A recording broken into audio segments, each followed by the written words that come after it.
पप्पू यादव जो है press conference होने के बाद पोस्ट करते हैं माँ पूर्णिया है, यानी पूर्णिया उनकी माँ है, और उन्होंने कहा कि राहुल गांधी को प्रधानमंत्री बनाना है। देखिए, संपूर्ण देश की मिट्टी जो है ना वो हमारी माँ है। भारतीय जनता पार्टी की जब आप बात करेंगे ना तो आपने देखा होगा कि कांग्रेस के कुछ नेता दक्षिण भारत को अलग करने की बात करते हैं उत्तर भारत से। तो दक्षिण भारत की मिट्टी भी हमें उतनी ही प्यारी है जितनी कि उत्तर भारत की मिट्टी हमें प्यारी है। मतलब कांग्रेस के नेता के बारे में बात करना नहीं चाह रहे कांग्रेस पर। बिल्कुल बिल्कुल, वो बात भी नहीं करना चाह रहे थे। तो ये कितना हास्यास्पद और कितनी शर्म की बात है। हालांकि मेरा तो स्पष्ट रूप से मानना है कि कांग्रेस कहीं ना कहीं इस बात को सोचती है कि उनके पास उनकी पार्टी में एक ही पप्पू काफ़ी है उनकी नाव डुबाने के लिए, तो दूसरे पप्पू की तो आवश्यकता ही नहीं है उन्हें।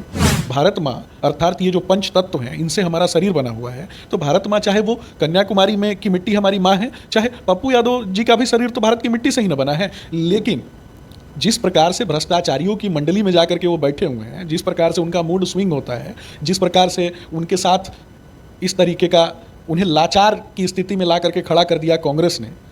नमस्कार पूर्णिया, प्रणाम पूर्णिया, ये हम नहीं कर रहे हैं, पप्पू यादव कर रहे थे। उसके बाद अपने जाप पार्टी को जो है वो कांग्रेस में जाकर के विलय कर दिए। उसके बाद अब कांग्रेस के हाथ में न तो पूर्णिया रहा, और पप्पू यादव दावा कर रहे हैं कि हम पूर्णिया से ही चुनाव लड़ेंगे। अभी हमारे साथ सुस्मित शशांक जी हैं, बीजेपी प्रवक्ता।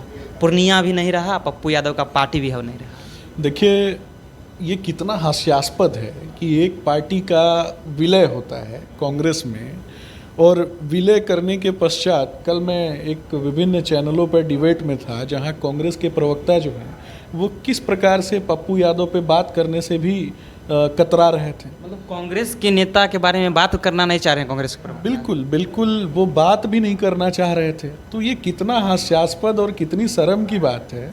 हालांकि मेरा तो स्पष्ट रूप से मानना है कि कांग्रेस कहीं ना कहीं इस बात को सोचती है कि उनके पास उनकी पार्टी में एक ही पप्पू काफ़ी है उनकी नाव डुबाने के लिए, तो दूसरे पप्पू की तो आवश्यकता ही नहीं है उन्हें। तो पप्पू यादव नाव डुबाने के लिए गए हैं। देखिए, आप प्रश्नों को विभिन्न तरीके से पूछ सकते हैं। मैंने जो बोला है उसमें से अगर आप उत्तर ढूंढने की कोशिश करेंगे ना, आपको सारी चीज़ें स्पष्ट हो जाएंगी। तो क्या लग रहा है, अब तो पूर्णिया नहीं गया कांग्रेस के हाथ में, पप्पू यादव निर्दलीय कर दिया। देखिए, 40 की 40 लोकसभा सीटों पर भारतीय जनता पार्टी विजय प्राप्त करेगी। ये विजय जो है वो सत्ता के लिए नहीं होगा, ये सेवा के लिए होगा। ये सेवा के लिए जो जीत भारतीय जनता पार्टी अर्जित करेगी, अब बस बिहार की जनता को तय करना है कि ये जीत का अंतर कितना बड़ा होगा। आप देखेंगे कि ज़्यादातर सीटें जो है ना वो 3 से 4 लाख का अंतर होगा, और इस बड़े अंतर के साथ भारतीय जनता पार्टी विजयी होगी। और ये विजय जो है वो ऐसे ही नहीं होगा। इस विजय के लिए कहीं ना कहीं भारतीय जनता पार्टी ने जो अभूतपूर्व प्रयास किए, आम जनता तक भारतीय जनता पार्टी ने अपनी बुनियाद को जोड़े रखा। समाज के अंतिम पायदान पर स्वयं भारतीय जनता पार्टी के कार्यकर्ताओं ने खड़े होकर अंतिम पायदान पर बैठे व्यक्ति को आगे बढ़ाने के लिए लगातार प्रयास किया। ये प्रतिबद्धता दर्शाती है।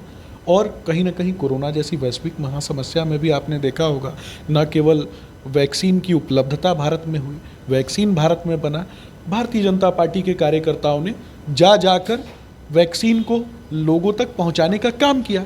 तो ये दर्शाता है, विभिन्न क्षेत्रों में भी जब आप देखेंगे कि दक्षिण भारत से लेकर के उत्तर भारत तक जहाँ भी प्राकृतिक आपदाएं आती हैं, चाहे वो दूसरे देश में भी अगर कहीं भूकंप आता है, हमारे पड़ोसी देश नेपाल में भी भूकंप आता है, तो भारत सरकार जो है सबसे पहले खड़ी रहती है।